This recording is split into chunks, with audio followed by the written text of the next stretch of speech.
otherwise. Di ba? Marami na pong nagsasabi sa atin na dapat patunayan niya na hindi talaga siya tunay na isang drug addict.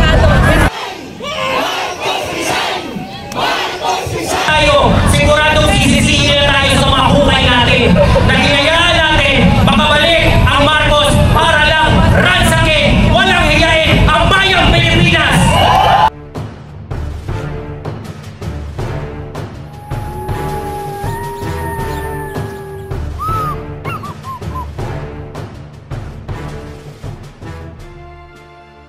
Marcos resign! Marcos resign! Marcos pangat! Marcos pangat! Resign ka na! Yan po ang dapat ang panawagan natin dahil sasabihin ko, meron tayong bangag na administrasyon unless he proves it otherwise. Di ba? Marami na pong nagsasabi sa atin na dapat patunayan niya na hindi talaga siya tunay na isang drug addict. Importante po yun dahil nakikita niyo na po kung ano man ang nangyayari sa ating mga paligid. Ito po ay manifestation ng isang hindi tamang pag-iisip. Okay? So ngayon, maraming salamat. Biglaan po ito. Siyempre, nagpapakita po tayo ng suporta sa mga nangyayari sa Davao City, sa KOJC. Alam po natin, yung ating karapatan at lalo na ang karapatan ng mga KOJC, hindi po naman pag-aari ito ni Pastor Kibuloy. Ito po ay pag-aari ng mga membro ng KOJC.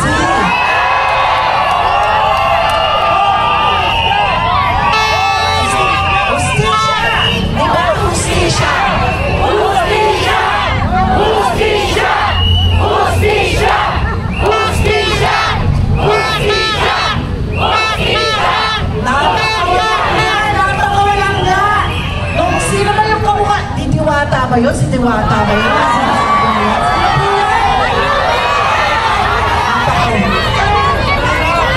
Hindi ko alam kasi dapat po ang PNP ang nagproprotekta sa taong bayan. Balik-balik po yung mga ginagawa nila, masakit sa dibdib. Ako, 2 araw na akong umiiyak. At syempre, si Atty. Harry Roque. Sabi nga ilang taon na yan, Atty. na hindi ka nakukulong, di ba? Ha? 58 years. Inaamin mo na may 58 years. Mukhang bagets pa po si Atty. Harry Roque. Pero sobra na po. Talaga pong sobra na.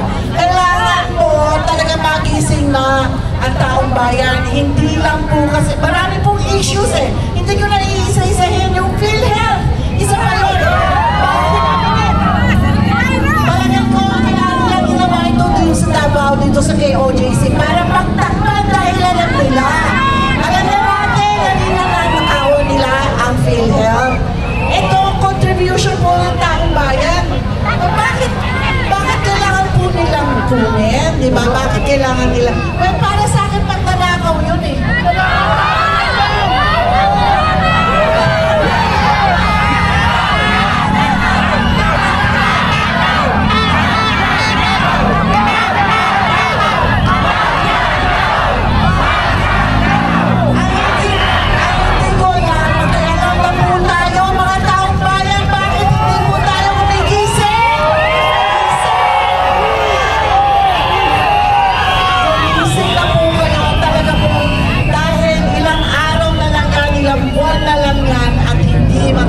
Ang taon, eh wala na po tayong kwarta sa kaban ng bayan. At talagang ubos na. Diba? So, ang ibig ko sabihin, dapat ito, napapakinabangan natin dahil pera natin ito. Yung ayuda, okay? Yung ayuda, pera po natin yung ayuda yan. Diba? Kailangan natin ng long-term policy para po at least maiahon tayo sa kahirapan. Okay? At taas na bilihin. Alam ko marami pa pong dapat magsalita nito. Pero sana po, nakikiusap po ako sa inyo. Sana po lumabas na kayo. Alam ko, masarap manood dito sa online, dito sa ating mga vloggers. Maraming salamat sa inyo. At kung titignan nyo ang viewership ng mga vloggers natin, thousands and thousands, hundreds of thousands ang nakikinig sa atin ngayon. Pero kailangan po ninyong lumabas dyan. Kailangan nyo lumabas sa lansangan. Hindi lang ang viewership natin, hindi lang ibilang yan. Kailangan lumabas po tayo. At marami pa pong activities sa Paraiso. At ililinya po natin yan. At sana po makinig lang po tayo sa mga updates at marami pa po tayong dapat gawin. At maraming salamat at maraming salamat sa mga speakers po natin ngayon. At maraming salamat guys. Maraming salamat po sa mga dumalong ngayon. At syempre, aasahan namin po kayo sa mga susunod na mga activities at sa mga araw. Okay?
kayo sa konstitusyon na protektahan nyo kami. Protektahan nyo ang taong bayan. Hindi!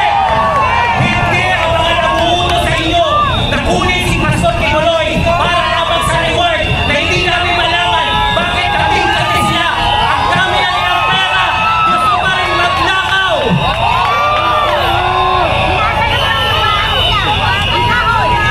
Isa na lang sa kanyang pagkakataon, humihingi ako ng suporta para ituwid natin ang mali nating mga nagawa. Mali natin ibinoto si Bongbong Marcos, tapos ngayon, past tense na. Dito tayo sa present tense, maisog tayo. Marcos, alis dyan. Lumayas ka na.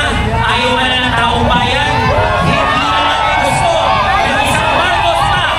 At matatandaan mo na, BBM.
Pag natakot na tayo magsalita, nagsisimula na ang diktadurya.